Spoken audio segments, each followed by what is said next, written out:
All right, what's up? I'm Spencer D, and this is the most optimal way to get buff, to make some gains, to grow, to get huge. Okay, listen, let me tell you again. The most optimal way to get huge. And I'm gonna tell you right here, okay? First, you need to focus on 3 different things, okay? First one is exercise or your workouts, your recovery, and then obviously your diet.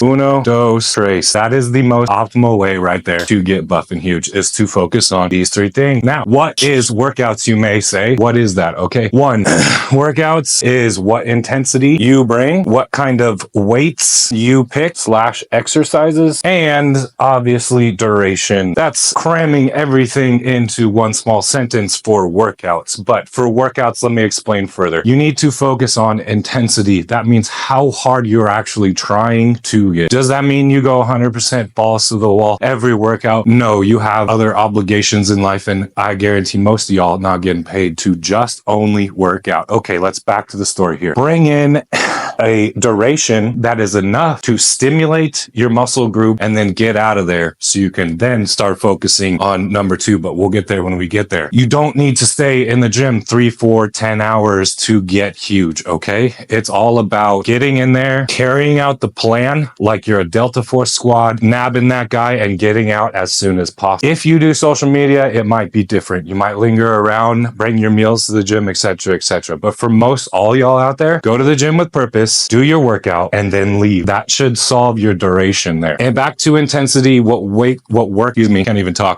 you pick and what exercises you pick. This is very simple stuff. A workout is pretty much 5 to 6 exercises, and however you like to do, push, pull, legs, whatever, or maybe you do the good old fashioned chest day, back day, arm day, leg day, shoulder day, whatever it may be. Just figure out how to split up the body relatively within 3 to 5 days and make sure to cover it with 5 to 6 workouts. But Spencer, how do I know what are exercises to pick? Very simple. Pick compound movements for 1 and 2, and then the rest of your exercise, you're going to focus on isolation.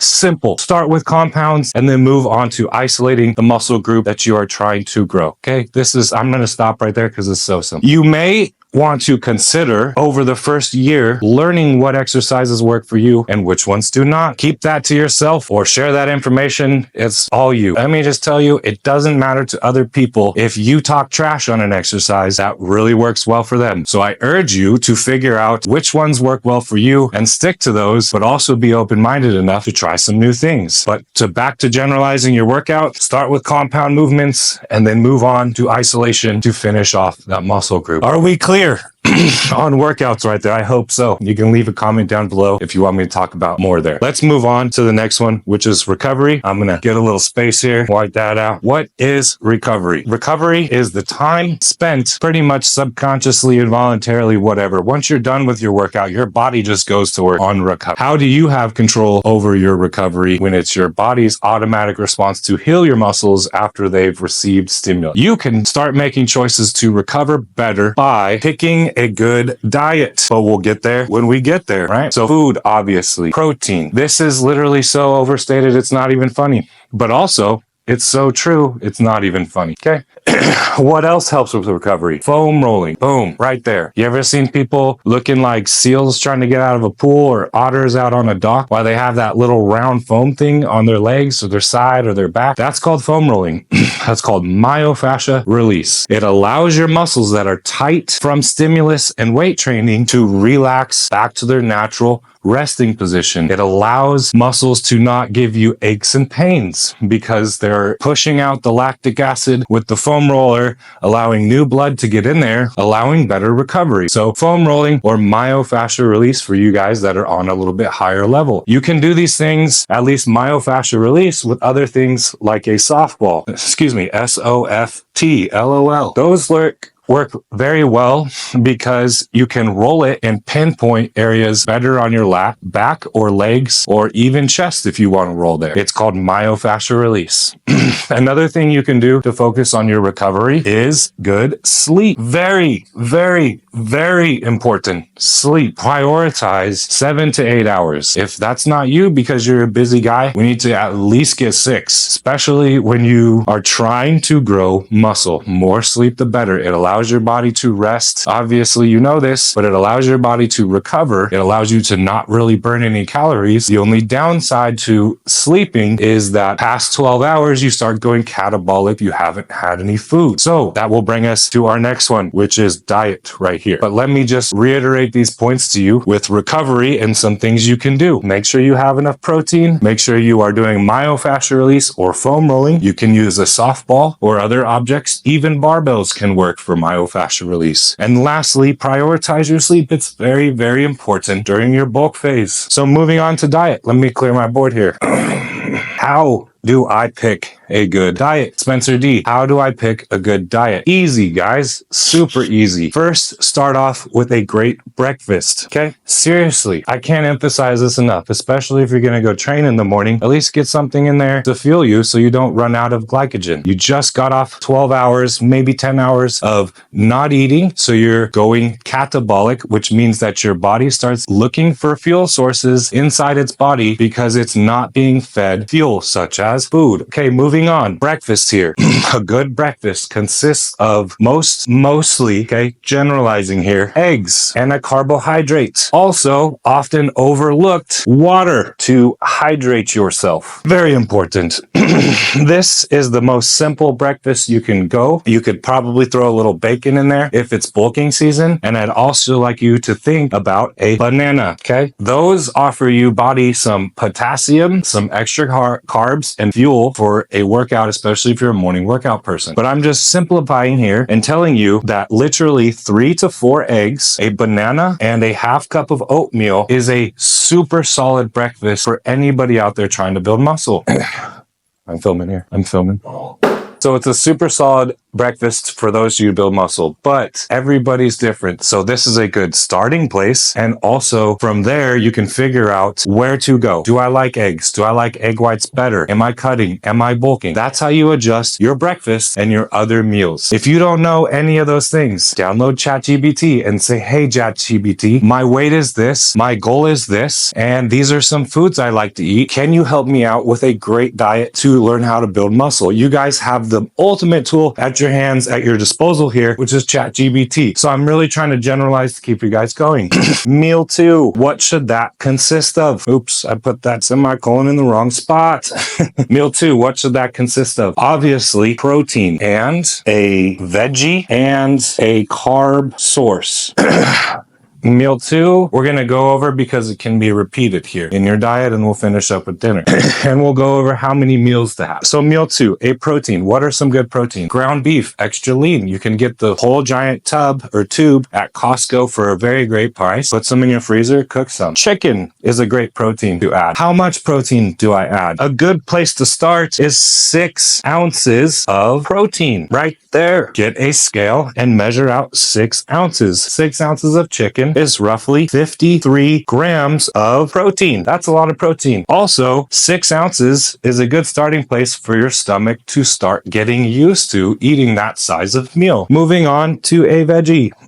Veggies I prefer are ones with good fiber in them, or things like asparagus with maybe a little less fiber, just because your body needs greens for its micronutrients to do all its processes. You guys, I'm really trying to simplify for you here to keep going. Pick a veggie. How much veggie do I add? At least a half cup. At least start with a quarter cup if you need to. Let's just write that in there. Quarter cup if you need to a half cup. Figure out how much works for you. I'm trying to say this because some people really don't like eating veggies, and I've seen some meal prep out there where it's literally just protein and a carb source like rice, which in my opinion is good, but it can burn you out. So I urge you to find some veggies you like. It'll really help you out. Also, your carb source. I did mention rice. What kind of rice do you pick? Basmati or jasmine. Why do you pick those two?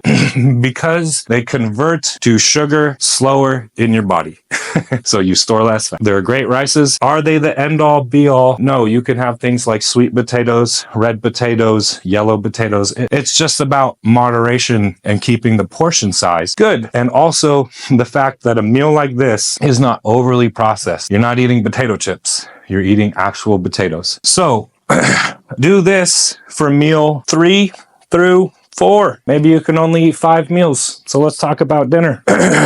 So Just to reiterate, make sure you do that through meal 3 through 4 after breakfast. Just start figuring out what kind of protein, what kind of carb, and what kind of vegetable you want to put together. Get a little container, put it all together the night before. That way it's in your fridge and it's ready to go. You can just grab it, get your day going. You don't have to miss any meals. Super easy. It's called meal prep. The more you get used to it, the easier it gets, trust me. Okay, so let's talk about dinner. What do I eat with dinner? Well, dinner is great. You want to still eat protein, obviously. I just want to make a quick statement here because a lot of bros that I've talked to over the years really forget this. And a constant thing I get is, oh, I eat. But how do I grow, Spencer D? How do I grow? Tell me, what are you doing to grow? Bro, you're not eating. Just because you say you are, don't mean shit. It's about the actual fact that you keep going forward in time, 6 months, 12 months, and you haven't figured out your protein. So let's talk about that. How much protein do you need in a day? You need about 1 gram, if you are a woman, per lb of body weight. Okay. If you are a man, it is 1.5 grams per pound of body weight. And it doesn't matter what the body weight looks like. Just make sure you're in your boxers or something when you weigh yourself so you have a pretty accurate assessment of what you weigh and not your shoes and clothes. So you take that number and you times that by your body weight. For the sake of this conversation, let's just say it is 220 grams of protein, right? Of protein. You need to meet this macro. So when dinner comes around and you need to have protein, where are you at in a daily account of all your protein intake? Is it around 190 or 150? Let's just say it's 150 grams that you've already ate today and you need to be 220. Well, dinner should at least have, I kid you not, 70 grams of protein. But Spencer D, the body can't digest more than 30 to 40 grams of protein at a time. Yes, that is the science, you guys. But reality is your body is an amazing thing that adapts. Keyword, adapts to its environment. If you consistently are feeding yourself meals around 60 to 70 grams of protein, your body will start to adapt and, dare I say, use more than 30 to 40 grams to recover at a time. Also, ladies and gentlemen, you can take 70 grams and you can take 30 grams off, which leaves you with 40 your dinner and 30 grams for some maybe yogurt and blueberries as your nightcap right before bed. I'm mentioning this to let you know that your body will more likely digest 40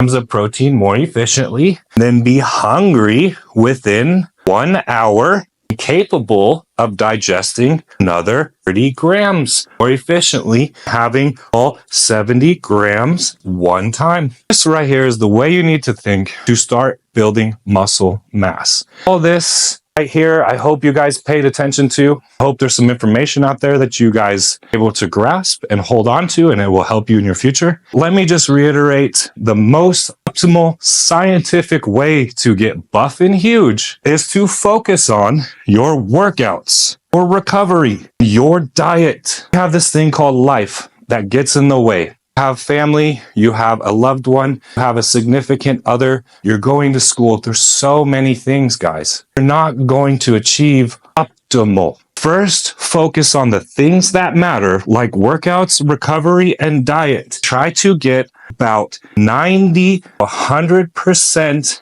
doing this correct for your body every single day, and then start focusing on optimal. And maybe you will be at a point in your fitness journey, then start grasping those little 0.5% and 1% of things that matter, really optimize physique to from being good to great. Most people out there, trust me when I say this, get their dream physique just by focusing on their workouts, as I explained, just by focusing on their recovery, as I explained, just by focusing on their diet, as I explained. A lot of these physiques you see out there have had years of training. Just remember, guys, one thing that I didn't talk about, time. Do these things over and over and over. You need to give body time. Think in training years. You think you're going to look super good after 1 training year or 5 10 training years? Let you answer that for yourself, you guys. I'm just going to stop talking right now because I feel this video is lasting a little long. If you made it this far,